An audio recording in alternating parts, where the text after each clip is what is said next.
E se eu te dissesse que a Bíblia profetiza que um dia úlceras malignas virão sobre as pessoas que têm a marca da besta? Que todas as criaturas do mar morrerão. O sol receberá poder para queimar a humanidade com um fogo furioso. Então o mundo será mergulhado na escuridão e, finalmente, haverá flashes de relâmpagos, estrondos altos e rolar de trovões, e ocorrerá um terremoto maciço. Tudo isso é descrito em Apocalipse 16. Mas e se eu te dissesse que há algo ainda mais assustador do que os desastres naturais e maravilhas estranhas destinados a acontecer? Bem, entraremos nesse assunto em um momento. Agora, para entender a importância deste capítulo, é preciso compreender que em Apocalipse 16 estamos no período da tribulação. Este é o período antes do retorno de Cristo e será o momento mais difícil na Terra, pois muitos sinais e maravilhas ocorrerão à medida que nos aproximamos dos momentos finais da história humana. Apocalipse 16 pode ser dividido em 4 seções. As 7 taças do juízo de Deus, Armagedon, o mal sem precedentes e o retorno de Cristo. O assustador deste capítulo é que em 3 ocasiões somos informados de que haverá pessoas na terra que odiarão a Deus, e se recusarão a se arrepender. Inacreditável, não é mesmo? O versículo 9 diz que não se arrependeram de seus pecados e não se voltaram para Deus para dar-lhe glória. O versículo 11 diz que amaldiçoaram o Deus do céu por suas dores e úlceras, mas não se arrependeram de suas más ações. O versículo 21 diz que amaldiçoaram Deus por causa da terrível praga da tempestade de granizo.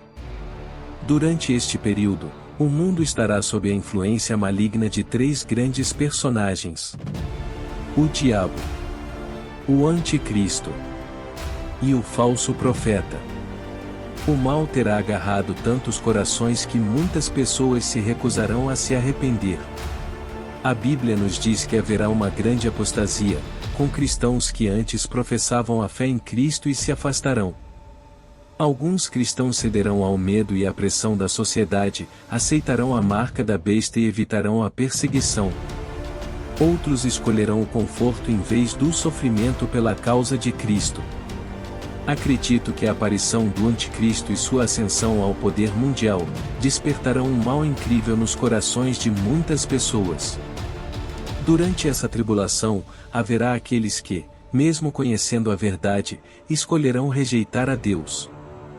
Isso pode ser em parte porque o Espírito Santo operará de maneira diferente nesse período, e as pessoas serão mais resistentes à convicção do pecado e ao arrependimento.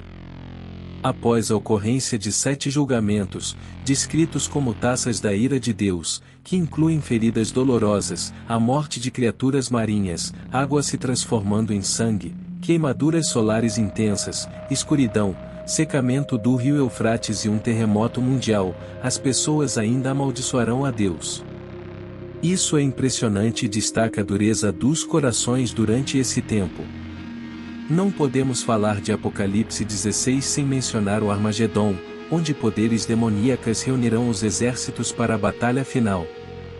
O anticristo liderará aqueles sob sua influência para lutar contra o povo de Deus. Este é o conflito final, e é crucial para os cristãos permanecerem fiéis a Deus, confiando no seu poder e promessas.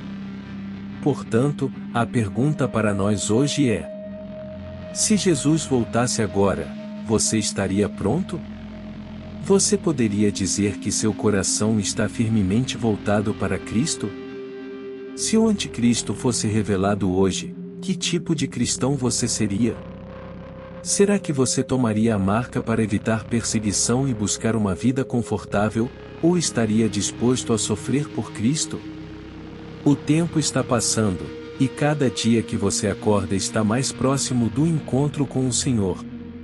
Como você gasta seu tempo? Em um mundo onde o Evangelho de Jesus Cristo é livremente proclamado na maioria das partes, durante a tribulação, o anticristo se oporá ao Evangelho. Portanto, aprecie a liberdade de ouvir o Evangelho hoje. Paulo, ao escrever sobre os tempos finais e a vinda de Jesus Cristo, menciona um restritivo na segunda carta aos Tessalonicenses 2 e versículo 6. Ele sugere que há algo que está impedindo a revelação do Anticristo. Há diferentes interpretações sobre a identidade desse restritivo, como o Arcanjo Miguel, a Igreja ou o Espírito Santo. Algumas pessoas argumentam que o Espírito Santo, ao restringir o poder da lei e do Anticristo, também opera nos corações das pessoas para convencê-las do pecado e levá-las ao arrependimento. No entanto, durante a tribulação, o Espírito Santo pode operar de maneira diferente, explicando por que as pessoas se recusarão a se arrepender, mesmo diante dos julgamentos divinos.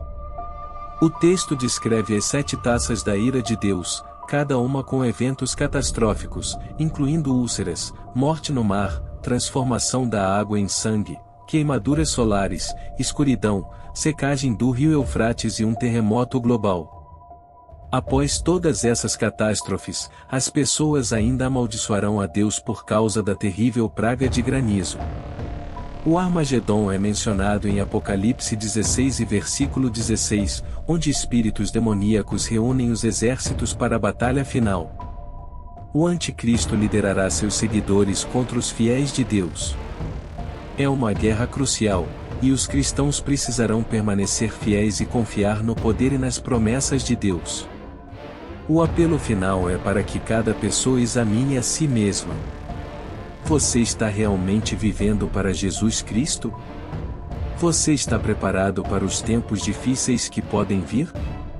Quando for enfrentar suas batalhas, você confiará em Deus e em seu imenso poder?